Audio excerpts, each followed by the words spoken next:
Hi, and welcome back to EdTech Insider. I'm Andrew Cohen, the founder of Brainscape, and today I'm here with Gagan Biyani. He is the co-founder and president of Udemy, a marketplace for online learning. How you doing, Gagan? Hey, good. How about you? Thanks for having me on. I'm great. So I've been a user actually of Udemy for over a year now, since you guys had just recently launched, and it was a pleasurable experience for me. I got a lot out of the online videos that I use for my own classes. But you guys just raised a whole bunch of money, I guess, to build up the product a little bit more. Can you tell me about where you guys are headed from there? Because I thought it was already awesome.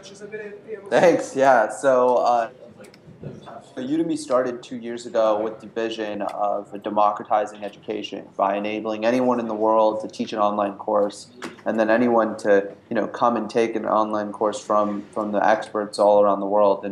And we've really started to build against that vision. And obviously, as you continue to build and grow, you need more capital in order to build the business. And so we raised a Series A about September now, and basically it was a $3 million Series A led by Lightbank, which is a firm based out of Chicago that was started by the Groupon co-founders. And the real goal of the raise is to continue to grow the business and provide value back to our instructors and to get more content for our user base. And so we spend most of the money, or we will spend most of the money over the next 10 to 25 months, or however long we make it last, to basically increase the number of users and market the business further, and then also improve the quality and the quantity of high quality courses on Udemy. And hopefully in the next 6 months to a year, we'll be able to build this into a sort of a business that looks like it's going to be $1 billion business, and then we'll go either raise a Series B or we'll be profitable. That's what I like to hear. You mentioned, increasing the quality of your courses and the tools to instructors. Does that mean that you're going to add on new features beyond video? And if so, what would those other learning features look like?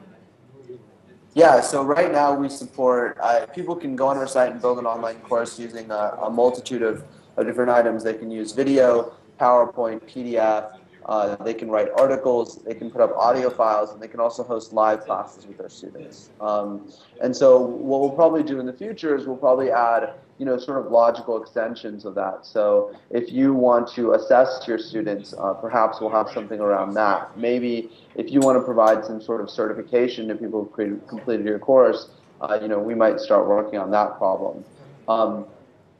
Ultimately, what we'll do is we'll take this platform that we built and we'll add the features that our user base is asking for, along with the ones that we believe are going to sort of define the future of the business. So adding assessments sounds like it could certainly be a useful tool for education and for validating that people have learned something from the videos. What about different ways of sort of tagging content within a video itself and being able to either go back to a specific point or maybe bookmark it? Does your technology allow for any of that, and do you have plans to make things more taggable? Totally, yeah, it's a great question. So certainly on the instructor side, we'll be focused on things that allow instructors to engage and create content. On the student side, there's a whole suite of other things that we'll probably start working on. One of them certainly will be, note-taking, or the ability to somehow talk about or write down notes as you're watching videos and be able to log your thoughts. Haven't specifically thought about time tagging those notes, but that's a great idea, and we'll certainly see if maybe we can implement that into the product. Other examples of user specific things is a more robust review system. We launched a review system earlier this year, but not as many people are using it as we'd like, and so we're going to start to make it more and more engaging to actually write reviews about courses you've taken, and hopefully that'll allow people to discover courses better, which is another thing we're going to work on a lot, which is discoverability of courses, particularly high quality ones. And what are the categories of courses that have proven the most popular so far? Yeah, I mean, so far, we have courses on all sorts of subjects. Certainly technology courses have been very successful, courses on things like learn how to build iPhone applications or learn Python programming. We've also had courses in yoga or healthy cooking, courses on how to get into MBA or write a business plan, courses on multimedia in the classroom, a course for teachers on how to use multimedia to enhance your classroom It's like we had experience. a short technical difficulty there, but you were saying that most of your classes are based on sort of technical skills, business skills, and practical things for the real world. Have you guys done anything or plan to do anything with formal academic institutions to integrate your video and social learning tools into their existing classrooms? Yeah, it's an excellent question, and certainly it's something we've thought about for a while. Pre-Series A, we felt like there was a lot of lead time required to get academic institutions involved in a product, and so we shied away a little bit from really approaching them because we didn't want to be relying upon projects that may not finish for 6 to 12 months, Right. and so. But now that we have a little bit more capital and are sort of around our more established company, we're certainly talking to academic institutions. I think over the next 30 to 60 days, you'll hear some really interesting stuff that universities are going to start doing on the Udemy platform, or at least university professors. That's really interesting because I think that online college education is something ripe for disruption. I know Tutor is doing a lot there, and there's probably a couple other institutions that maybe you could partner with or complement, as well as other startups that I could think of. Skillshare being one, perhaps, that do live education that might benefit from some kind of a video component. Have you done any work with kind of the other startup businesses outside of academia in any kind of partnerships? Yeah, so certainly we partner with startups all the time. We have startups who help promote courses on Udemy. We have startups who we're talking to maybe to help work with that assessment piece that I talked about earlier. We haven't worked specifically with an education startup that I can really, that was a huge partnership so far, but I expect that over the next 3 to 12 months, we'll probably start doing some bigger partnerships that'll help grow the business and be kind of a win-win for the ed tech community.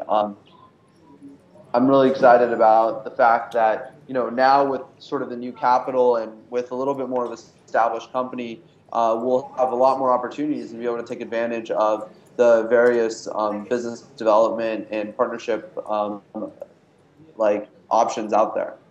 Yeah, absolutely. As you guys grow and as these new educational platforms grow together, I could see a lot of potential synergies going forward. So to wrap up, you had mentioned at one point in this conversation the potential of being $1 billion business. Can you give me a little taste of the vision of 5 years from now, what Udemy might look like that's $1 billion caliber?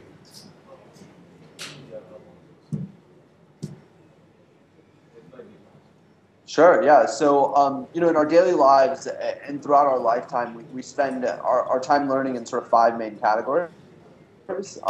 There's K through 12, higher education, casual learning, certified learning, and corporate training. And in those five categories, we believe that at least four of them, so all of them except for K through 12, are businesses that are going to increasingly go online. And primarily that because of how diverse the set of learning needs are, that they won't go online through a publisher model where an individual company actually creates and distributes content.